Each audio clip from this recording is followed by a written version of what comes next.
Why is it so easy to get married and so hard to get divorced? That's a great question. And the other question is, shouldn't it be the other way around? Also a good question.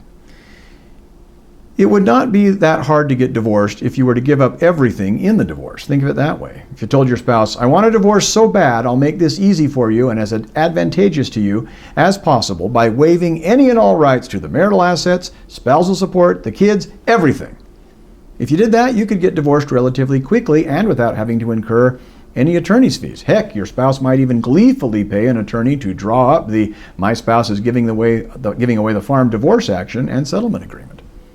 Of course, while getting the divorce that way would be fast, easy, and seemingly cheap, you'd pay an actual very dear personal price in both the short and the long run in almost every other aspect.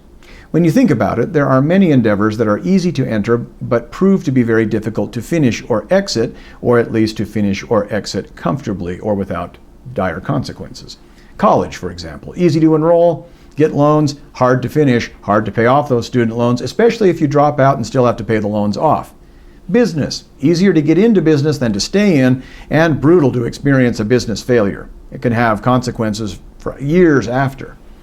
Marriage is another such example. The longer one is married, the harder a divorce usually is, due to so much having been invested in a marriage of long duration. It's easier for two single childless people to marry than it is for two married people to divorce who acquired property and assets and incurred debt and obligations and who may have begotten minor children, to say nothing of the disruption divorce inflicts on the physical and emotional reliance upon each other that spouses develop over time.